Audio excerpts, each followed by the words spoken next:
Nafikiri mnafahamu na mnakumbuka kwamba hapa mahakamani kulikuwa kuna kesi namba 83/23 ya mwaka 2025 maarufu kama kesi ya mgogoro wa mali za chama, kesi iliyofunguliwa na aliyekuwa makamu mwenyekiti wa Zanzibar, ambaye kimsingi alifungua maombi hayo tarehe 9 mwaka jana mwezi wa 4, siku ambayo mwenyekiti wetu Tundu Lissu anakamatwa akiwa Songea.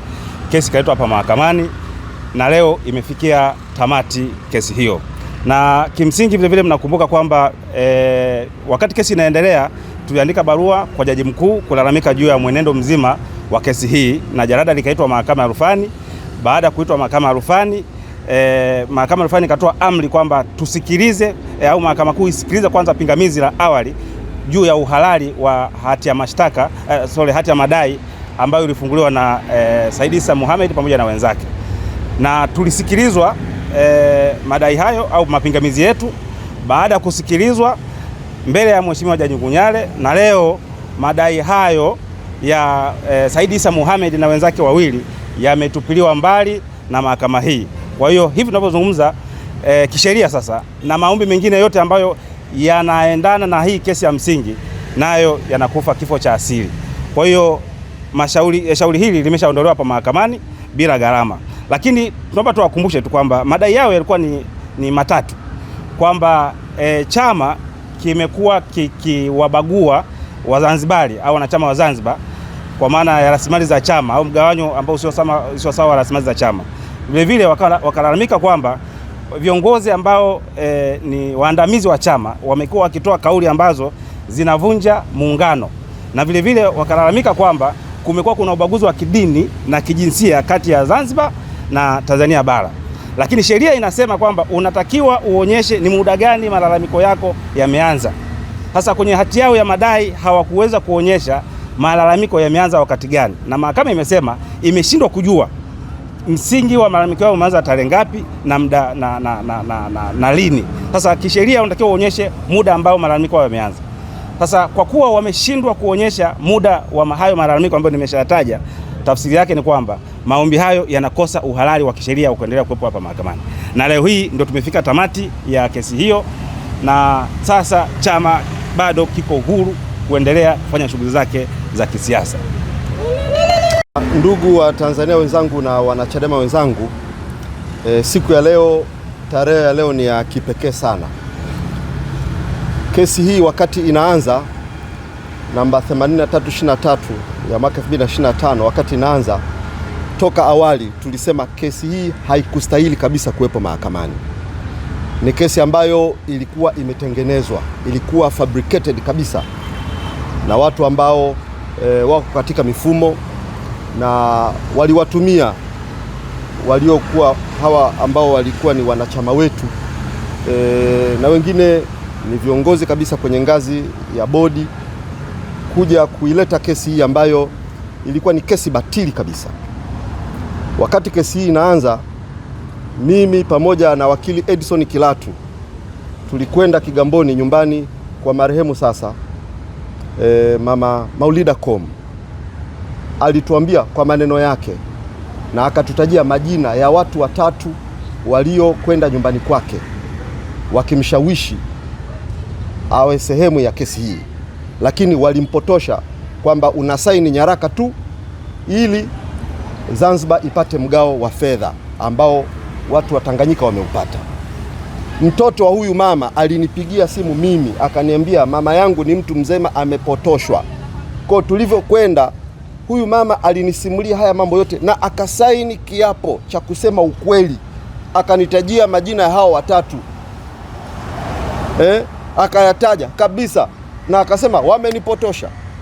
Akasaini kiapo mbele ya wakili Edison Kilatu. Baadaye walimtisha yule mama, akaja mahakamani, mama marehemu akaja mahakamani akakana kiapo alichokiandika mwenyewe na ukweli wote aliousema. Maneno haya aliyasema pia nilimleta mbele ya bodi yote ya wadhamini.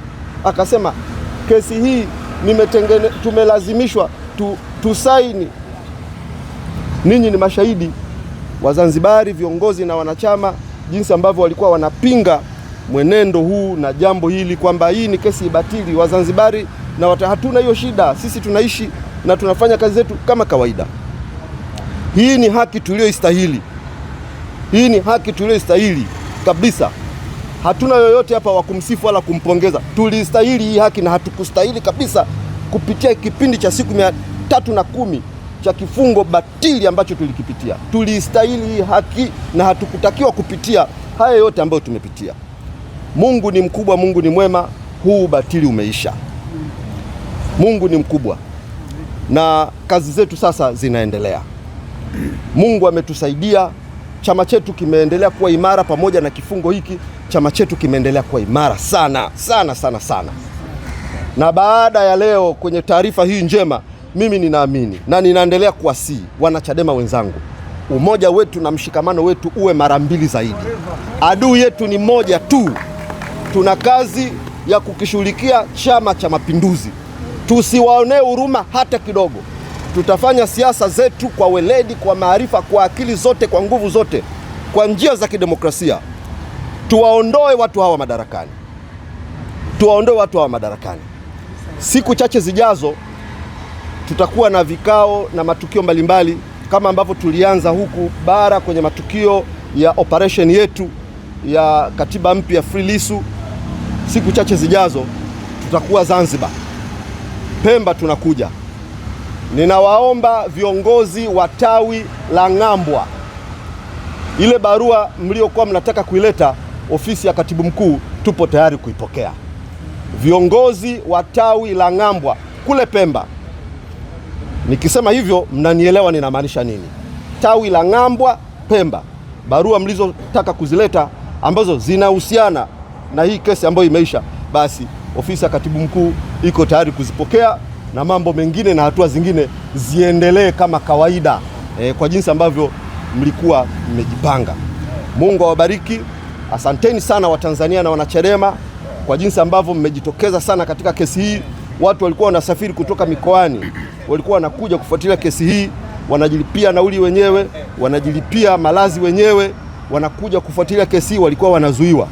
Lakini kipekee sana ni washukuru mawakili wetu, wapiganaji hawa, jinsi ambavyo wamekuwa kwa umahiri wao na kwa weledi wao wanapigania haki kwa ajili ya chama hiki ambacho ni tumaini la Watanzania wengi. Kwa hiyo ni kushukuru sana mwanasheria mkuu wa chama chetu, wakili Dr. Rugemeleza Nshala, kwa jinsi ambavyo umekuwa committed, umekuwa mwanasheria wa kipekee katika kipindi hiki na zama hizi. Niwashukuru mawakili wengine wetu wote, wakili Hekima ambaye toka kesi hii inaanza amekuwa nayo mpaka leo hii. Kila siku yuko mahakamani akifuatilia kesi hii. Kwa wakili Hekima, kwa kweli Mungu akubariki sana kwa kujitoa kwako, kwa commitment yako. Nasikia mtu anasema ameshabarikiwa, basi pokea hizo baraka. Umeshabarikiwa tayari. Na mawakili wengine wetu wote, Dickson na wengine wote ambao wamekuwa kwenye lile dawati. Nadhani mnahitaji kupata picha pamoja ya mawakili wote kwenye lile dawati lenu ili Watanzania wawaone na wawape maua yenu. Hii kesi ni ya watu jamani. Mmekitetea chama hiki kwa umakini na kwa umahiri uliotukuka sana.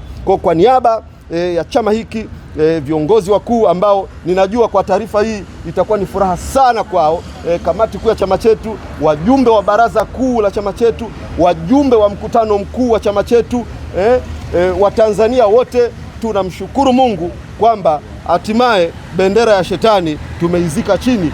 Sasa kivumbi kinaendelea, operation ya katiba mpya Free Tundu Lissu now. Mungu awabariki na asanteni sana.